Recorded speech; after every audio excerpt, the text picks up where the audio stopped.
Tá bom, boa noite, gente. Olha, eu não quero dizer que a Nádia seja mentirosa, não, mas vocês dão um desconto aí de 90% do que ela falou, que ela é muito generosa comigo, tá? Não sou estudo aí, não. É. Bom, Modéstia é uma coisa que precede o nome, né? eu trabalhei 40 anos e 2 meses para o Grupo Algar. Eu entrei no Grupo Algar, tinha 20 anos de idade. E eu comecei fazendo folha de pagamento à mão, calculando pagamento, contra-cheque, escrevendo a caneta. E evoluímos e chegamos à vice-presidência de Talentos Humanos. Talentos Humanos foi uma nomenclatura que a gente cunhou no Brasil para substituir recursos humanos, porque eu penso que as pessoas não gostam de ser equiparadas a recursos, né? Então, uma nomenclatura mais adequada seria talentos. E quando eu deixei o grupo, tem 4 anos que eu deixei o grupo, nós tínhamos 23 mil associados. Dentro desses 23 mil associados, nós tínhamos 250, em termos redondos, no número de executivos, 43 diretores.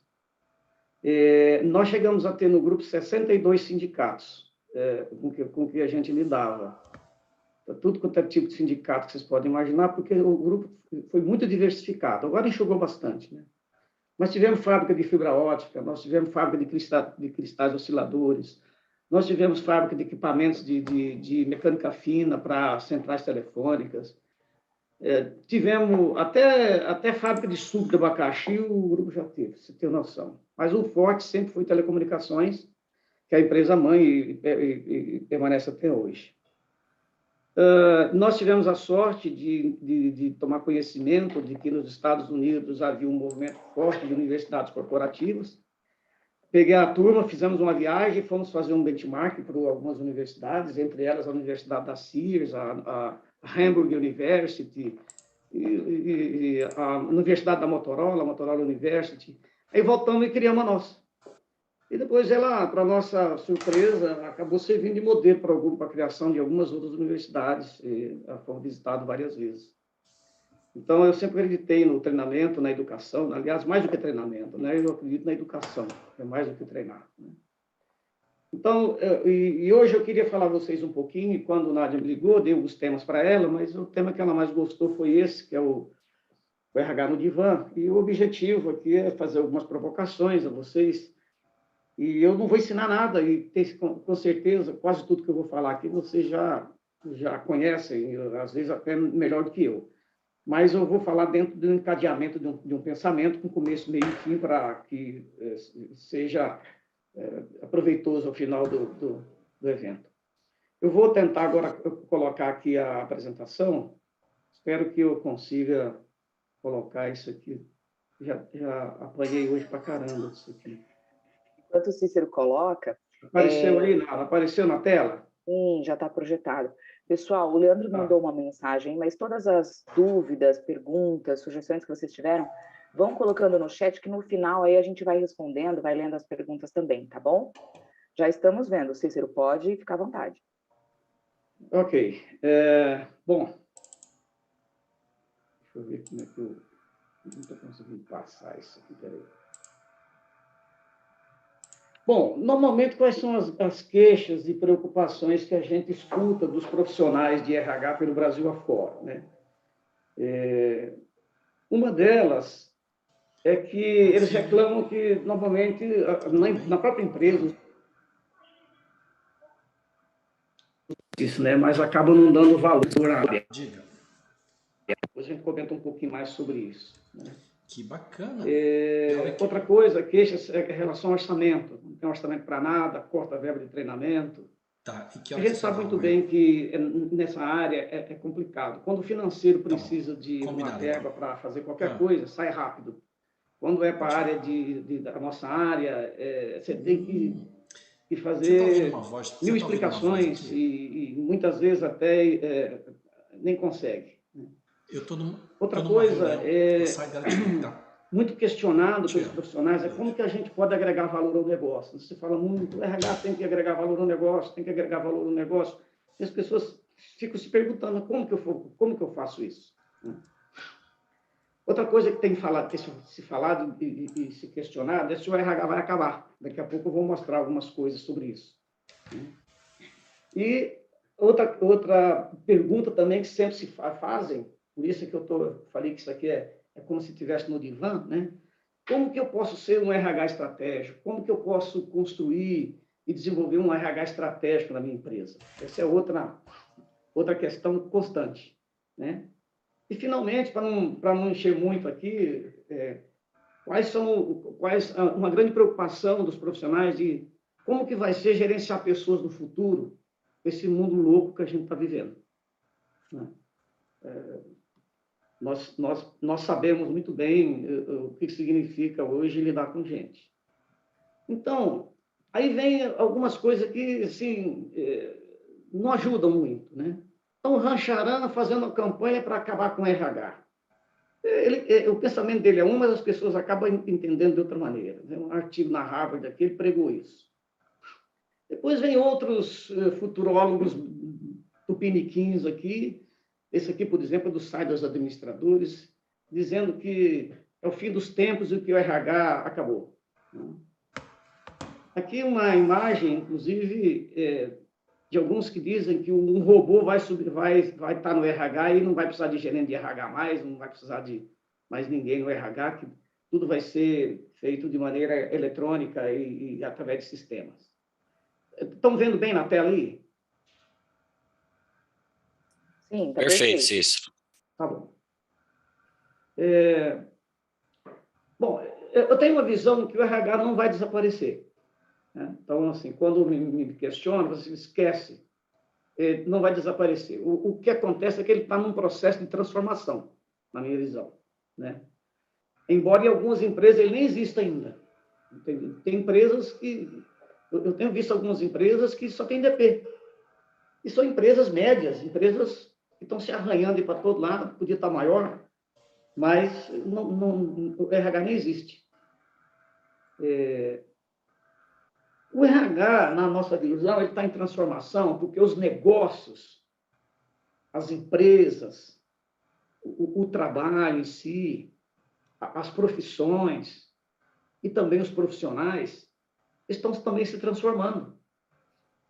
Nós estamos vivendo num turbilhão de mudanças, de transformações no mundo inteiro.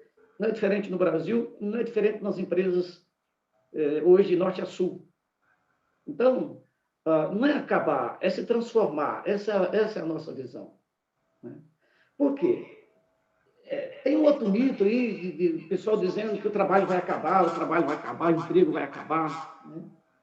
Na nossa visão, o trabalho não vai acabar. Eu costumo dizer o seguinte: quando você sobrevoa, por exemplo, uma cidade como São Paulo, ou Belo Horizonte, ou mesmo Cuiabá, e você olha para baixo e vê aquele mundo de prédios, de casas, enfim, de instalações, que levou anos e anos e anos para ser construído, né? Foi força de trabalho que fez aquilo. Tudo isso tem que ser dado manutenção. Tudo isso tem que ser dado manutenção, senão acaba. E quem vai dar manutenção nisso? São pessoas usando máquinas, equipamentos, tecnologia, mas tem gente por trás. Para pintar uma casa, o computador não chega sozinho e pinta uma casa. Para trocar encanamento, o computador não vem e troca. Você tem que ter... E como está difícil, inclusive hoje em dia, já você encontrar profissionais técnicos bons para fazer, por exemplo, esse tipo de serviço.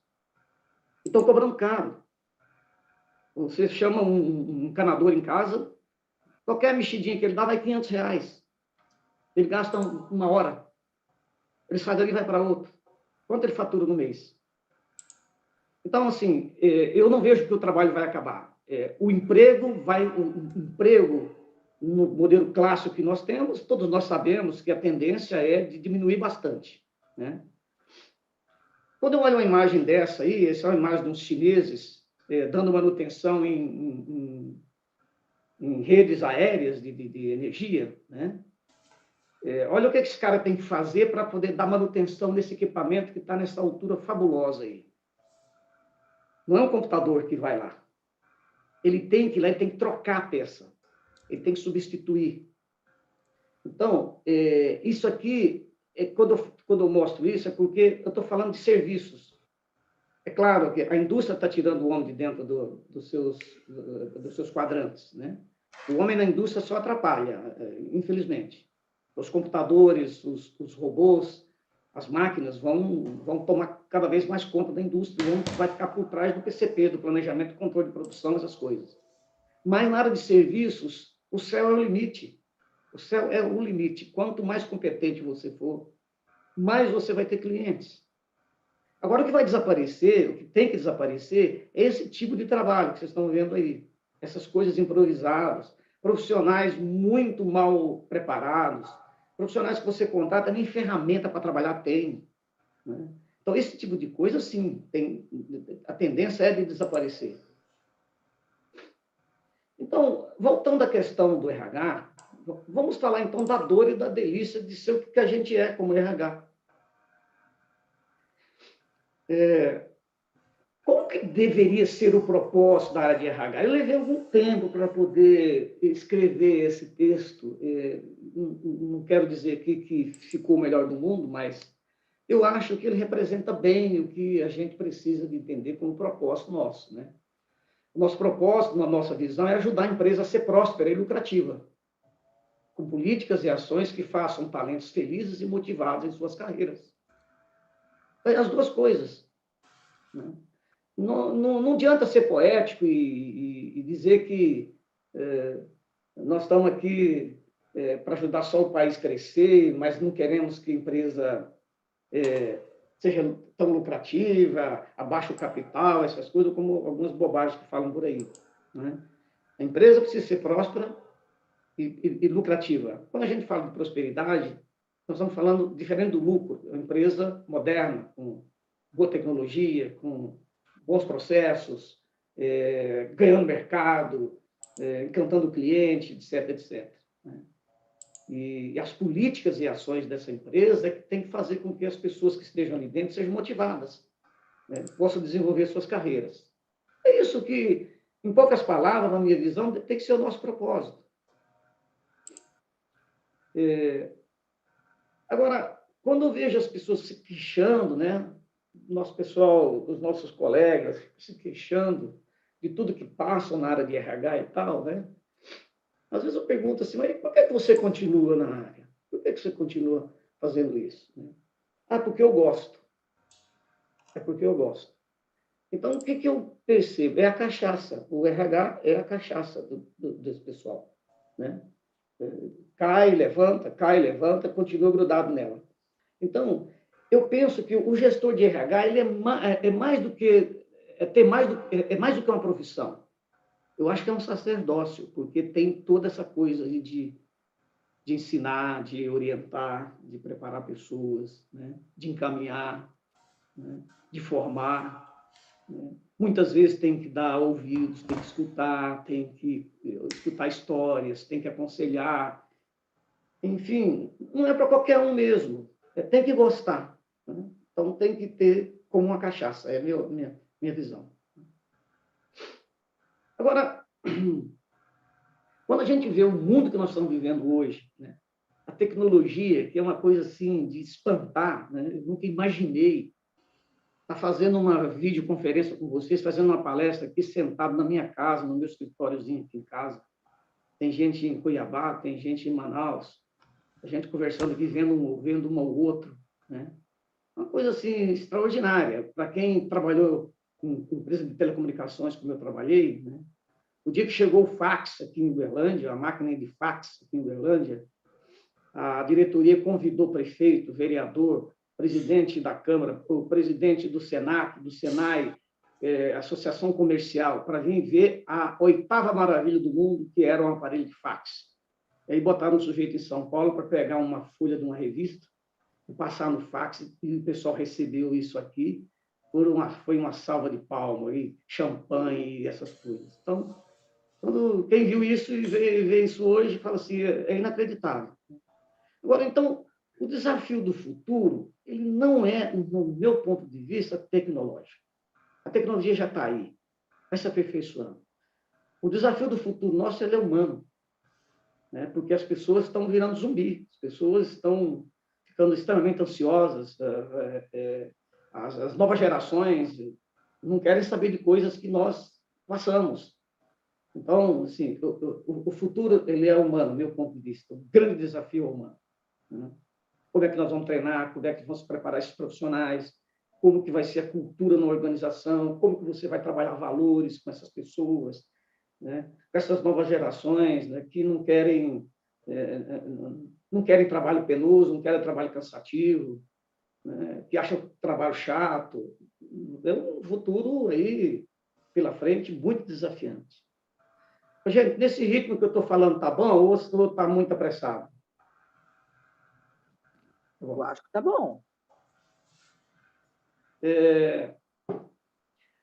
Eu penso que a valorização da área de RH e do profissional de RH sempre começa por você. Né?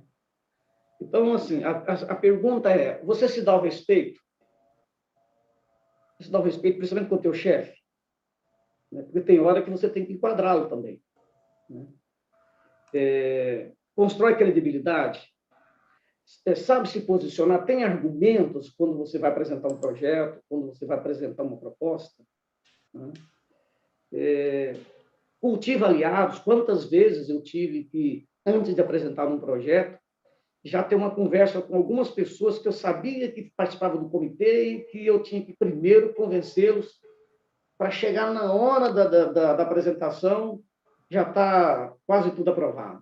Isso é meio mineiro, essa coisa aqui. Né? A gente procura primeiro, faz uma conversa de pé de ouvido e tal, né? Então, e outra coisa, assim, ter parceria com as lideranças, né? Grande parte das lideranças tem problemas de tudo quanto é natureza, se sentem um pouco perdidas também, não sabem tudo. Assim, às vezes as pessoas acham que a liderança sabe tudo, não sabe.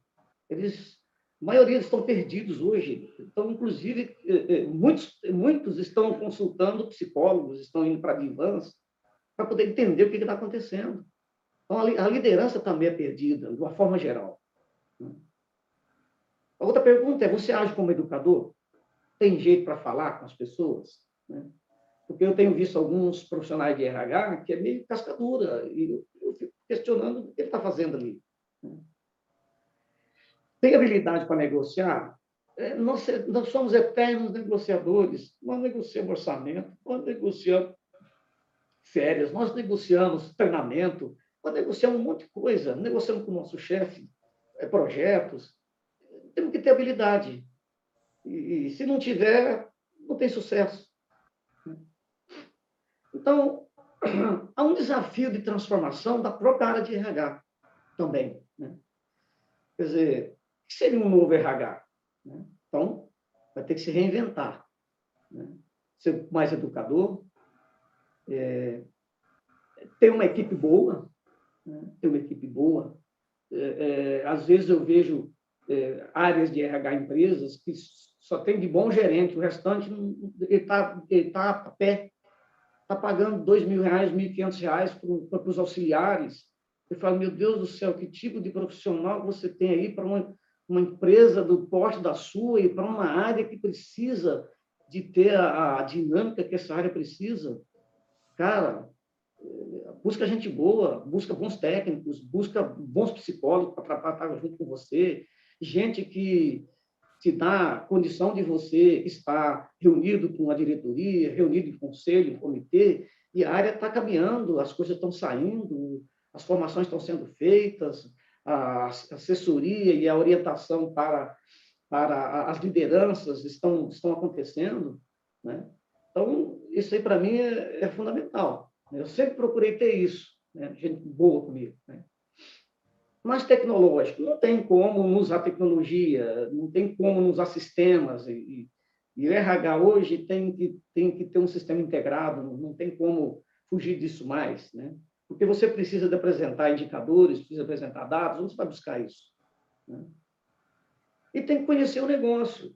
Por incrível que pareça, muitas vezes você encontra profissionais da nossa área, ele não conhece os produtos da empresa que ele é gerente da área. Ele é gerente de RH da empresa, não sabe os produtos que a empresa tem, não conhece o negócio da empresa, não conhece a equação daquele negócio. E o RH mais analítico. E para não deixar passar por menos flexível. Ou seja, tem que estar disposto a mudar, tem que estar disposto a abrir mão de algumas coisas, né? E extremamente atento às transformações. Aqui, cochilou, o cachimbo cai, ou seja, você fica para trás rapidinho.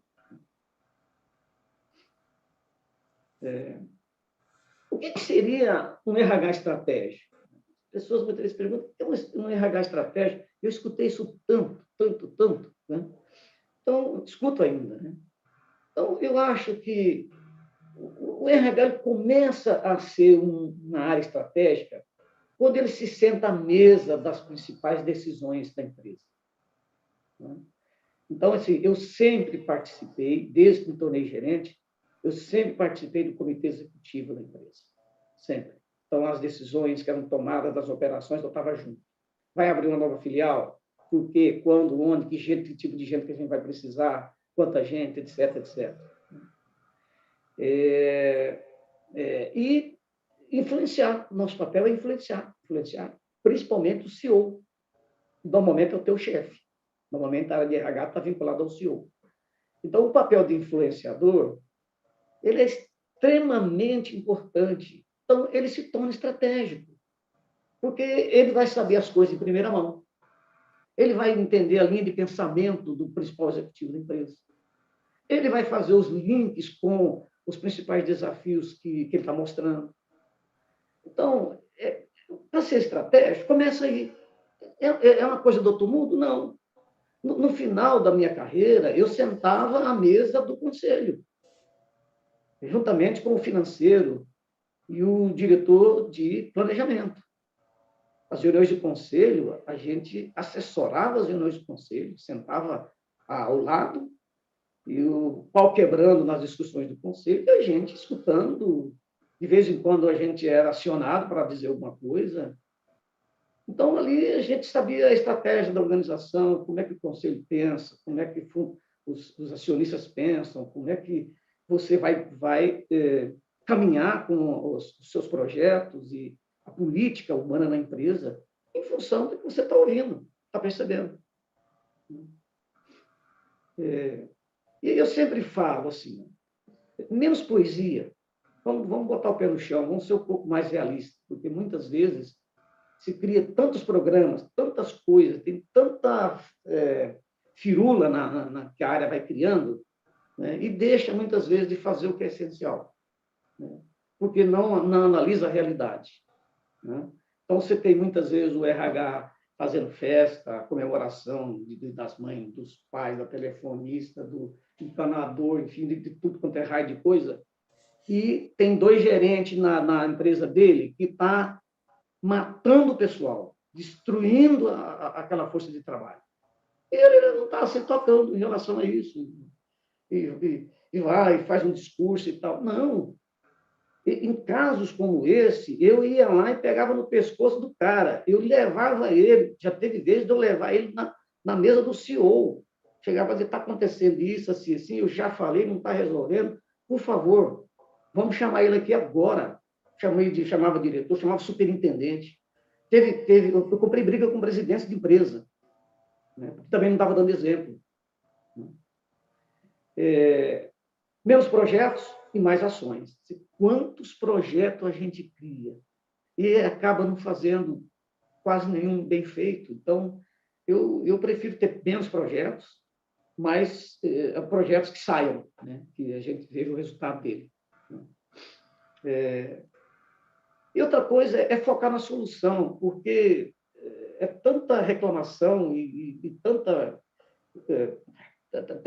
queixa em cima de problemas onde a gente for vai ter, se não tiver, não precisa da gente, né? O RH se torna importante para o negócio quando ele compreende a anatomia do negócio. Como é que esse negócio funciona, né? E age como facilitador para ter gente que entenda também o que a empresa oferece e o que significa o cliente.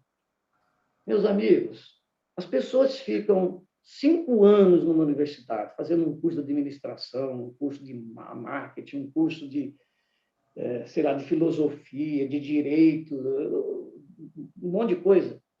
Não tem uma aula sobre cliente. Não tem uma aula sobre cliente. Depois ele sai de lá e precisa de cliente, porque, primeiro, se for procurar emprego, o chefe dele é o cliente dele, começa, o primeiro cliente. Se ele for montar um negócio, se ele não tiver cliente, ele está lascado. Né? Então, assim, eu acho isso uma aberração. Eu falei isso na universidade aqui uma vez, o pessoal ficou com um olho grande em cima de mim e falou assim, vocês estão por fora. Se vocês não botar aula sobre cliente aqui, todas essas pessoas que estão formando aqui vão ser profissionais que vão para a rua depois, vão montar negócio equivocados. Não sabe o que é cliente? Outra coisa, quando o RH senta-se na mesa do comitê de direção ou do comitê executivo, né, para discutir e orientar sobre as implicações humanas que aquelas decisões e as estratégias que estão sendo arquitetadas terão. Olha, isso que vocês estão querendo fazer não vai dar certo. Olha, isso que vocês estão querendo fazer para funcionar, nós temos que fazer tal coisa. Por quê? Você conhece o eleitorado, você conhece a cultura, você tem informação sobre o que a Rádio Peão diz. Né? Então, é uma maneira de você estar se tornando importante para o negócio. Né? E você vai dirigindo as ações para servir conforme a necessidade do negócio. Né?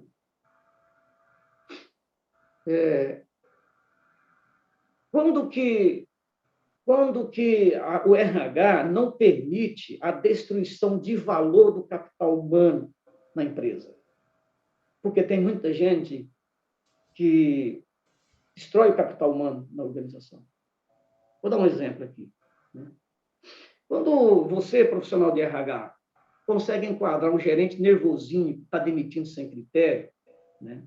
E você faz isso através do chefe dele, você vai no diretor dele, então, quando você consegue enquadrar, você está evitando que ele destrua valor do capital humano da sua empresa. Né?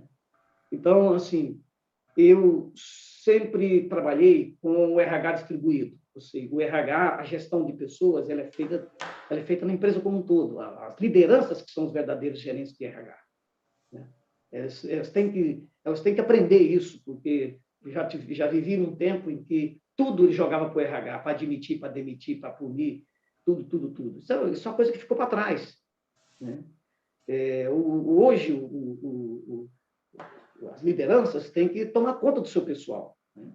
O RH sempre é apoiador, desenvolve ferramenta, né? Desenvolve metodologia, orienta, apoia. Né?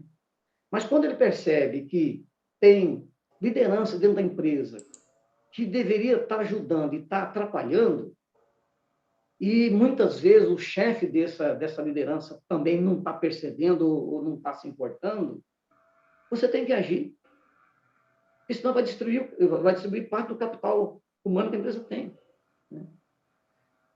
Eu já ajudei a colocar psicopata na rua. Diretor. E tem. E não são poucos. Não são poucos. Tem um livro que uma psicóloga escreveu aí, chama-se Psicopatas do Cotidiano. Está cheio. E esses caras são inteligentes, são caras que aparentemente são pessoas normais, mas são caras que jogam, arquitetam, derrubam pessoas, destrói reputações, enfim, maltrata. Faz muito assédio moral, né? Muito assédio moral, vem de caras com problema de psicopatia. Uma vez tinha um presidente de uma empresa e o cara era tão charmoso, tão convincente, e o presidente do grupo falou assim, não, esse cara eu quero ele para ser CEO meu no futuro. Bom, começou a chegar a reclamação dele. Quando nós fomos descobrir, ele tinha montado uma rede e tinha feito um plano de quem eram as pessoas que ele ia derrubar na empresa para poder chegar a CEO do grupo. E um deles era eu. Um deles era eu. Então, foi uma luta para poder provar que esse cara estava destruindo. Nós conseguimos provar, ele foi para a rua. Né? Mas já tinha feito um bom estrago. E as pessoas tinham medo, porque ameaçava. Né? E ele praticamente exigia que as pessoas falassem bem dele, elogiassem ele. Você fala assim, mas nossa, é meio louco. É louco mesmo. O que eu estou dizendo é verdade. Eu passei por isso. Falando um pouco sobre tendências para o RH. Né? Todos nós sabemos do mundo VUCA, né? Mundo volátil, o valor que nós estamos vivendo aí. Né? Isso mexe com a cabeça das pessoas. Mais do que mexer com a cabeça das pessoas, isso mexe com o sistema nervoso. E como mexe com o sistema nervoso, provoca doenças. Se conversar com o médico, ele vai explicar para nós a quantidade de doenças que surgem decorrente de alterações no sistema nervoso. E, então, nós estamos vivendo isso. Por quê? Porque é incerto, é volátil, é incerto. Tem aqueles que conseguem compreender, esses saem na frente. Mas tem muita gente que não consegue compreender o que está se passando, essa nova ordem. Então, eles ligam o foda-se no automático e larga. Né? E aí atende quando dá, faz quando dá. Se trocar não tem problema, ele vai para outro lugar, porque o salário é pequeno, ele não está nem aí, se o salário for baixo. E assim vai. Então, nós temos hoje nós temos uma guerra por bons profissionais na empresa. Não está fácil achar gente boa no mercado. Quando a gente fala gente boa, é muito mais do que pessoas com boas atitudes, é pessoas que têm o tradicional chato, conhecimentos, habilidades, atitude, gente que tem atitude, que tem habilidade, gente que tem bom conhecimento, gente que sabe como fazer. Né? Então, o que está acontecendo? O Alvin Toffler, na década de 70, escreveu um livro, Choque do Futuro. Depois escreveu Terceira Onda. Vocês sabem disso, devem ter lido. Né? O que ele previu lá atrás? Previu a globalização, né? Previu uma revolução na tecnologia da informação. Está tudo lá. Né? Ele já falava das redes, né? O poder das redes sociais, falava do conflito de gerações que ia surgir decorrente disso. Né? Falava das crises que o homem, por decorrência disso, iria ter, primeiro para poder entender. Né? Quando nós pegamos aqui as habilidades do futuro, que foram definidas, né, e tiradas do Fórum Econômico de 2019, se eu não estou enganado, atrás, você já deve ter visto isso. Ó. As 10 habilidades do futuro segundo o Fórum. Né? Resolução de problemas complexos, pensamento crítico, criatividade, liderança e gestão de pessoas, trabalho em equipe, inteligência emocional, como é necessário isso, capacidade de julgar e tomar decisões, orientada a serviço, que significa que tem que saber servir, capacidade de negociar, flexibilidade cognitiva, isso é aberta a mudanças, cabeça aberta. Então, assim, aí quando você olha aqui, todas elas aqui estão na área humana. Todas elas são habilidades que precisam ser desenvolvidas por humanos e não tem nada técnico aí, praticamente. Olha o tamanho desse desafio. Aí, vocês imaginam hoje o que é ser líder numa organização, seja como gerente, seja como diretor, ou mesmo como supervisor. Que, aliás, a questão do supervisor, até quero abrir um parênteses. Muitas organizações não dão muita bola para preparar o supervisor. O supervisor, normalmente, está com 15, 20 a 30 pessoas sob o comando dele. O supervisor é a primeira step da carreira de liderança numa empresa. E as empresas não dão treinamento para esse pessoal. Não dá formação. Não envolve eles, inclusive, em discussões sobre gente, sobre pessoas. O que acontece? É um ninho de conflitos. Quando você olha, por exemplo, uma empresa que atua, né, em contact center, normalmente você chega num contact center, tem 2.000 pessoas. O nosso aqui tinha 5.500 pessoas, com 2 sites. E você pega um jovem de 19 anos, mais 20, 21 anos, para cuidar de 20, 25 jovens também, cada um mais ansioso do que o outro, né? E esse cara vai liderar esse pessoal, arruma tanto problema, começa muitas vezes que ele não compreende como uma pessoa, um liderado dele chega para poder pedir uma troca de turno, né? Para poder pedir uma licença, né? Eu já vi casos que o supervisor chega e fala assim, não, eu não vou te dar essa folga, não, eu não vou te dar essa troca de turno, não. E aí a pessoa reclama e ele diz assim, ó, se você não está satisfeito, pede conta. O dia que uma atendente falou isso para mim, foi lá na minha sala denunciar isso. Eu falei, nós estamos agindo errado. E aí nós criamos um programa especificamente para preparar supervisores. E aí nós diminuímos muito os atritos. Diminuímos muitos problemas. Porque o jovem ele não entende que o ser humano ele tem um monte de necessidades. Psicológicas, biológicas, sociológicas, né? Então, muitas vezes, ele quer tratar meio na risca. E acontece, em vez de você ter solução, você tem problemas.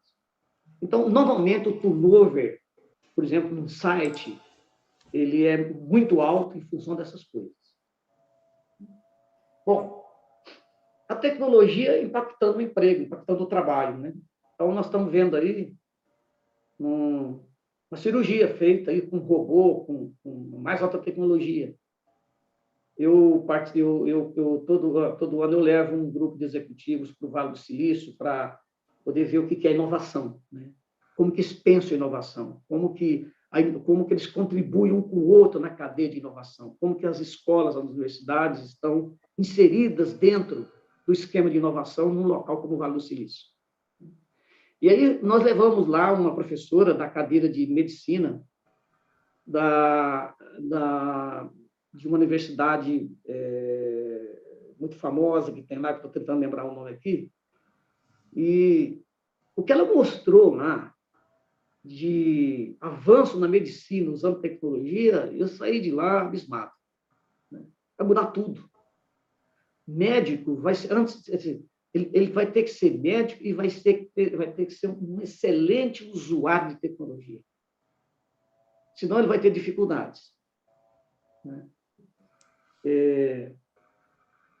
Novas profissões, novos vínculos, né? Terceirização para todo lado. A lei nova de terceirização facilitou muito, vocês estão acompanhando aí, né? E, assim, eu sempre falo que se você quer ter futuro no trabalho, você tem que ter profissão.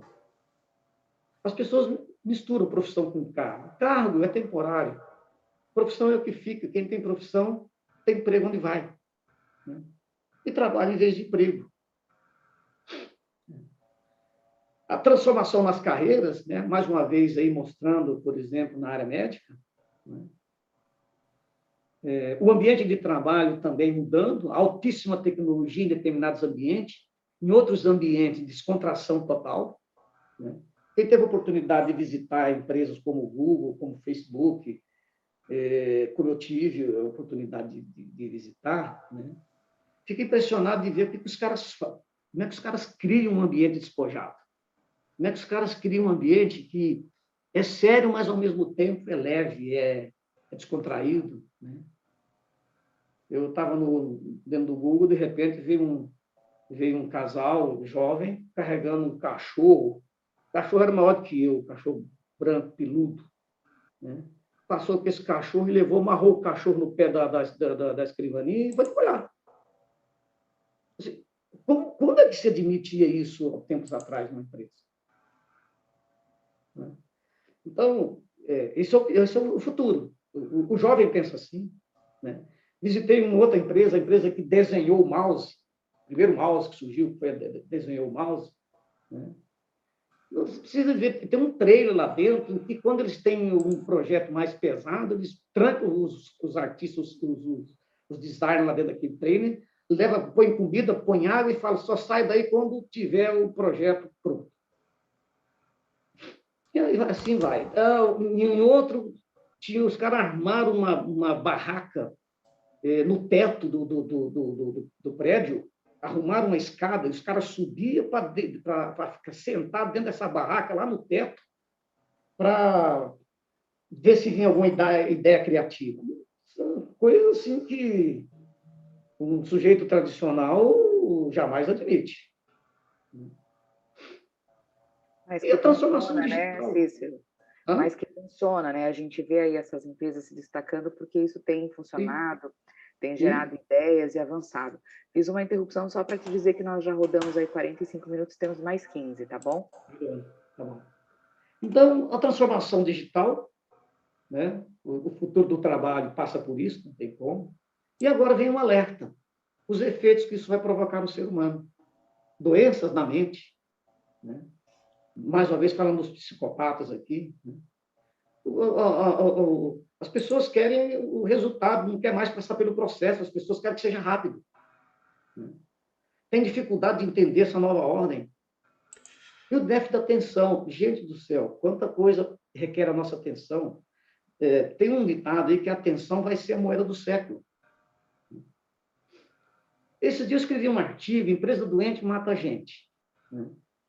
O que tem de ambiente doentio, o que tem de chefe que adoece as pessoas, né? Não está escrito em lugar nenhum. Isso tem um custo. Tem um custo para o profissional, tem um custo para a empresa, tem um custo para a sociedade, né? E quem compete ajudar a resolver isso? Somos nós. Né? Novos modelos de vínculos de trabalho, né? O que tem de gente trabalhando PJ hoje é impressionante. Se a Receita resolver fazer uma devassa, vai ser um estrago, porque tem empresa que está pejotivando 30%, 40% da sua força de trabalho. Aqui eu não estou dizendo cargos altos, não. Trabalho como freelancer e liberdade para trabalhar para várias empresas. O trabalho remoto também vai permitir isso. Então, o trabalho com novas formas de mobilidade, trabalhar em qualquer lugar.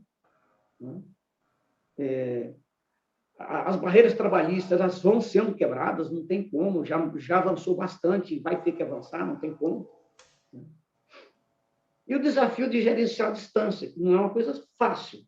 Né? Nós temos problemas de cultura, nós temos problema de segurança da informação, né? E o desafio de engajar essa turma que está trabalhando em casa, está trabalhando na rua, né? Não é uma coisa fácil, porque tem muita coisa que dispersa a atenção dessas pessoas. Então, o desafio de manter essas pessoas dentro de uma cultura organizacional não é mole. Aqui, algumas imagens que eu tirei mostrando aqui. Tem uma imagem, por exemplo, que a moça está trabalhando em casa, está lá o computador com 9 pessoas ao mesmo tempo, e tem um gato em cima da mesa dela. Né? Então, vai misturando tudo. Aprender a trabalhar desse jeito, uma coisa simples. Né? As lajes hoje do escritório estão ficando vazias. Por quê? Porque ficam as mesas ali, o pessoal que está trabalhando em casa vão lá para fazer uma reunião, vão lá para poder fazer um trabalho em conjunto e cai fora, e fica parecendo que é um local que está abandonado. Agora, o que nós temos que ter sempre em mente? A valorização do humano. Sempre entender que nós somos um ser único, temos 4 dimensões, né? Todo mundo sabe, psicológico, biológico, social e espiritual, né? E isso aqui acontece muitas vezes ao mesmo tempo numa pessoa só, né? E quando você pega lideranças que não é sensível, que não entende um pouco do que é essa coisa aí, a coisa se complica. Então, o RH tem que valorizar o humano, né? Focar nas individualidades. Nunca foi tão necessário ter conversas individuais com pessoas, né? Dar devolutiva sobre o comportamento de maneira individual, né? Promover coaching e mentoring. Isso aqui está em alta e não vai acabar sempre, acabar fácil. Né? Eu defendo acolhimento. Tem que ter acolhimento. Acolhimento sem paternalismo. Esse é o grande desafio. Como acolher as pessoas e, ao mesmo tempo, não ser paternal. O desafio demográfico, né? Que é o envelhecimento da população, que está afetando a seleção de gente. Não tem tanta gente jovem mais assim. As novas gerações que trazem conflito. Né? O uso do Google, YouTube e outras plataformas como treinadores, né? E que você está treinando pessoas bem distantes em diversas regiões do país ou do mundo. Né? Uma demanda por proposta, as pessoas querem entender o propósito da organização, para saber se encaixa no propósito delas. Eu estou dizendo aqui as pessoas mais inteligentes, os cargos mais altos. Né? E o treinamento coletivo não serve muito mais, tem que ser mais fit, tem que ser mais individualizado. O grande desafio de atrair e engajar pessoas, né?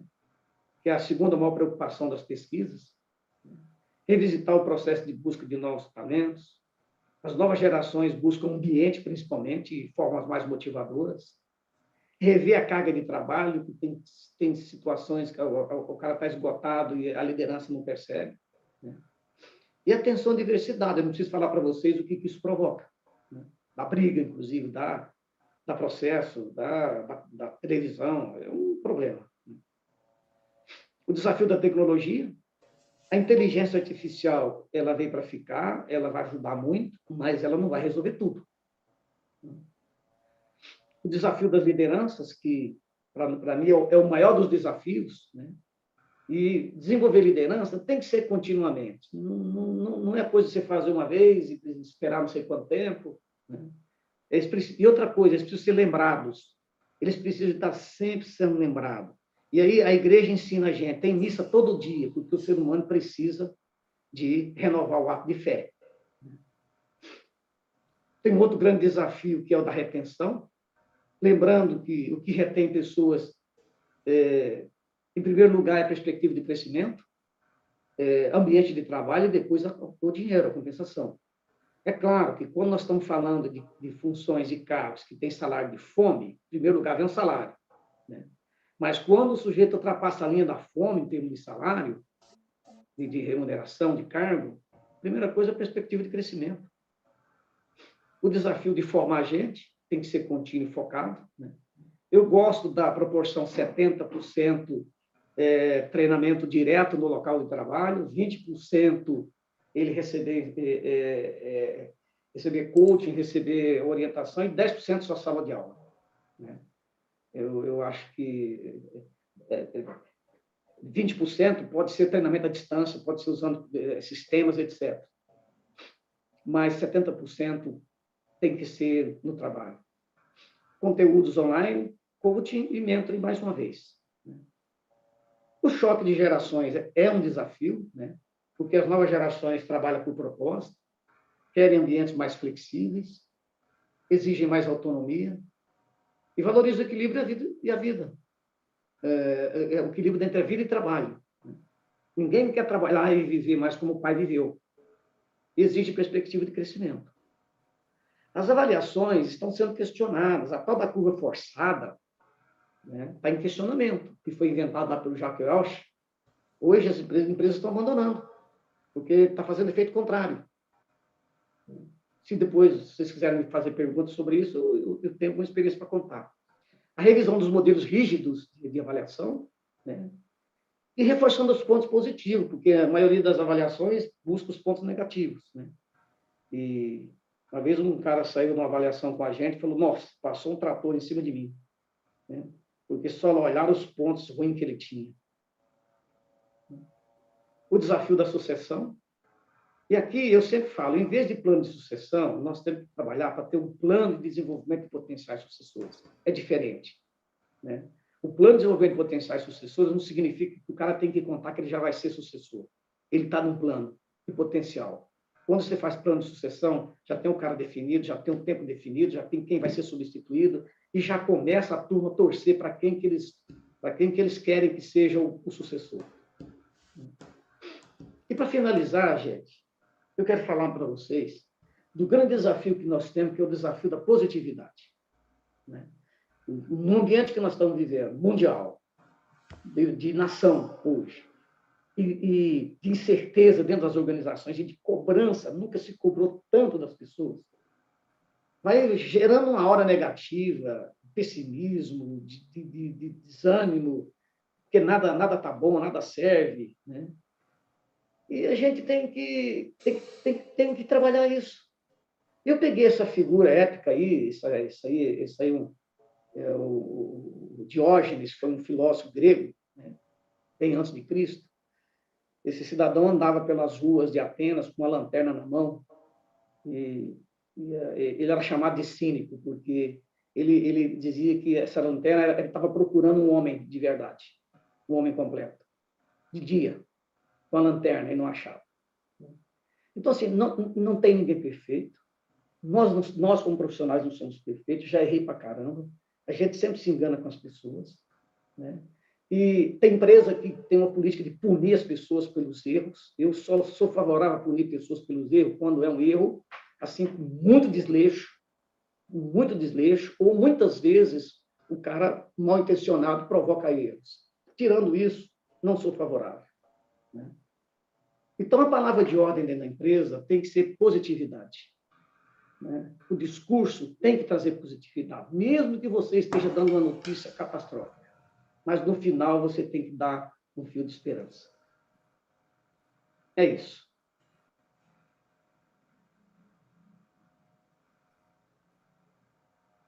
Cícero, quer tirar a projeção aí para a gente falar um pouquinho?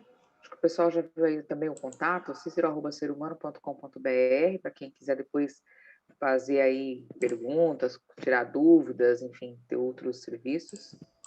Saiu da tela aí? Não. Aí, agora sim. Bom, alguém se sentiu aí no divã? Será que foi provocado, questionado, cutucado? Ô Cícero, sua câmera está fechada. Ok. Estou perguntando aí para o pessoal, alguém se sentiu aí provocado, questionado? Eu vou para terapia amanhã, tá, Cícero? Na verdade, eu acho que eu não sei se tem algum CEO aqui ou dono de empresa, né? O Vando eu sei, eu conheço ele, é do RH, mas também é o CEO da empresa. Rapaz, a gente tinha que fazer uma palestra para os CEOs do Brasil, algumas diretorias, e cobrar caro para te ouvir, viu? Porque o pessoal tava precisando te ouvir, viu, Cícero? E alguns insights muito bacanas, né? Menos poesia e mais realidade, que é um desafio grande para nós da área de RH. Muitas vezes a gente, né, se encaminha aí para outros meios, menos projeto, mais ação. Então, algumas coisas, algumas pitadazinhas para colocar no travesseiro e pensar e refletir. Acho que é muito bacana quando a gente consegue olhar para a área de gestão de pessoas e enxergar o todo, né? As dores, os movimentos, a visão do futuro, as perspectivas, as tendências. Eu acho que o Cícero conseguiu passar por tudo. Esse divã foi bem intenso, né? A gente submergiu aí a várias coisas. Pessoal, alguém tem alguma pergunta, alguma dúvida, algum questionamento, quer ouvir algum conselho do nosso mestre aí? Eu vou falar para você, Cícero. A sua foto não é só foto, não. Olha aqui, ó. Ele sempre participa das nossas reuniões, das Quase nossas todas. lives, viu? Quase Genial, todas. genial, genial.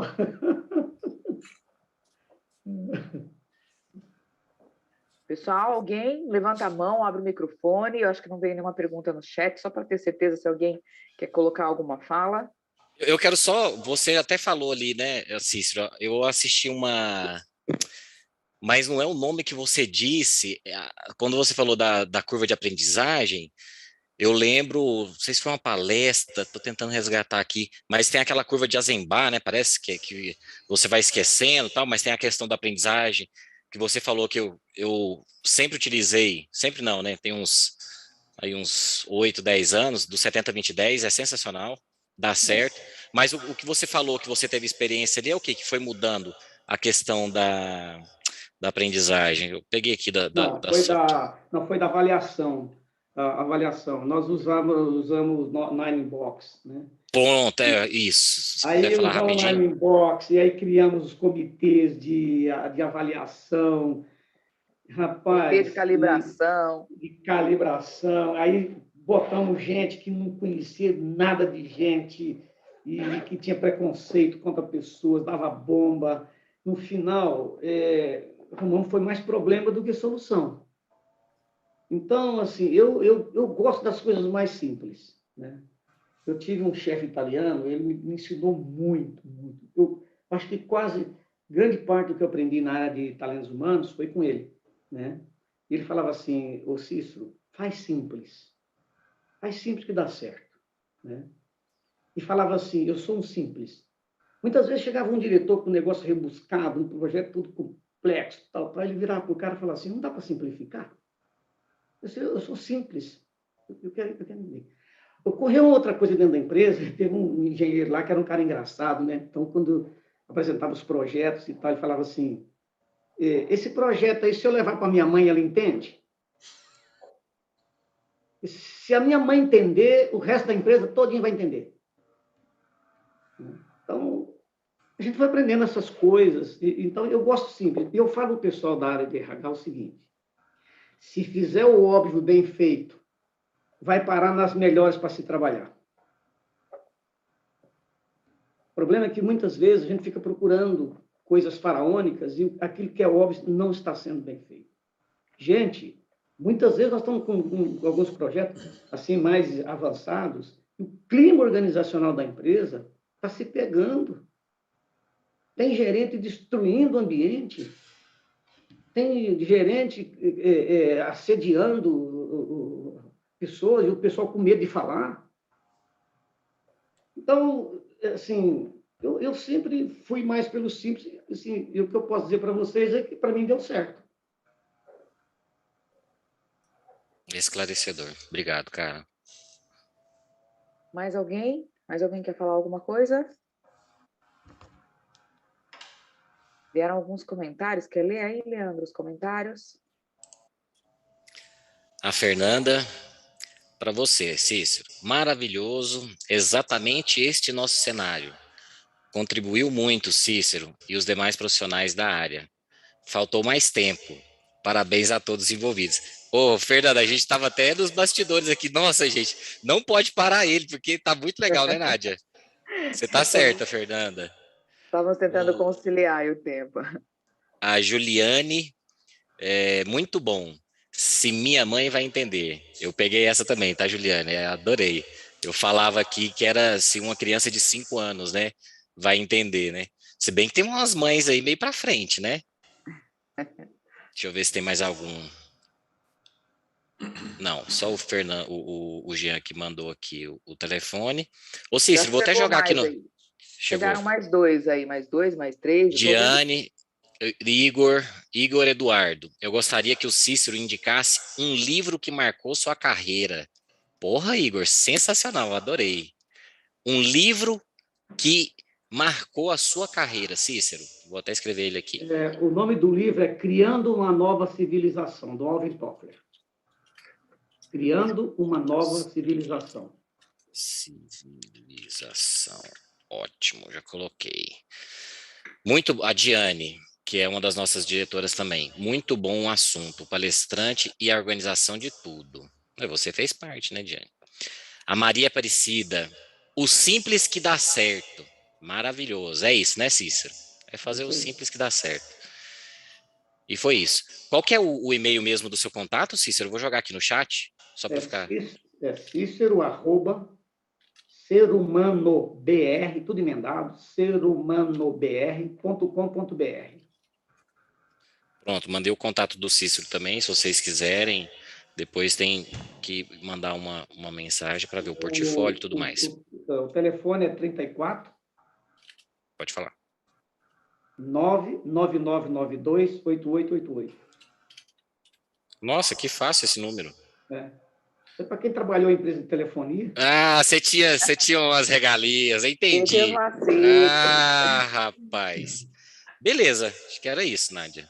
Gente, então estamos chegando aí na reta final. Eu sei que a gente queria aí bater mais papo, ouvir, né, ouvir os exemplos, que na primeira fase o Cícero foi contando aí um pouco dos exemplos, trazendo um pouco da história, mas lá em BH já são 9h15, tem um pessoal do Manaus aí que está assistindo, tem outras pessoas, então a gente fez aí uma versão compacta. Queria deixar uma mensagem que eu acho que consolida, ou sei lá, sintetiza, de repente melhor, um pouco do que o Cícero falou hoje aí durante essa 1 hora que a gente esteve junto. Tem uma frase do Jung, que eu já usei em alguns eventos, eu sei que os colegas aí também conhecem, mas acho que a gente tem que sempre lembrar do óbvio, né? Que o óbvio precisa ser lembrado para não ser esquecido. Então, ele diz assim: conheça todas as teorias, domine todas as técnicas, mas, ao falar com outra alma humana, seja apenas mais um humano. Que a gente não perca essa nossa essência no trato com as pessoas, que a gente saiba valorizar o que é simples, que a gente saiba entender o nosso papel e a nossa contribuição. O Cícero falou aí do sacerdócio, eu compartilho dessa visão, eu acho que quem trabalha com gestão de pessoas, quem tem esse contato, trabalha muito essa questão do sacerdócio, é a opção de servir. O Cícero nem comentou, ele tem 2 livros aí que falam sobre atendimento, sobre o espírito de servir, muito bacana, já tive a oportunidade de ler um dos livros, mas que nós levemos isso para a nossa vida, que esse nosso divã hoje nos proporcione aí várias reflexões, insights e mudança, né? Mais do que projeto, como ele disse hoje, aí ações. Então, Cícero, muitíssimo obrigado mais uma vez pelo seu tempo, pela sua disposição. Adoro aprender com você, sem modéstia, aprendo sempre. Eu sempre ouço o Cícero falando algumas coisas e consigo aí traduzir, sintetizar e levar para o dia a dia, e espero que vocês também tenham aprendido aí com ele. Então, muito obrigada em nome da BRH Mato Grosso, a sua contribuição, e a todos vocês participantes que dedicaram aí um tempinho para estar conosco aqui. Nós sabemos que as coisas andam muito corridas, muito agitadas, então todo mundo que pôde aí participar e acompanhar, obrigada pela participação mais uma acompanhar os próximos eventos, tá bom? Muito obrigado, bom descanso. Para mim foi um prazer estar com vocês e eu gosto de compartilhar o que eu aprendo. Acho que isso é importante para a vida da gente, né? Obrigado a todos, então, também. Uma boa noite.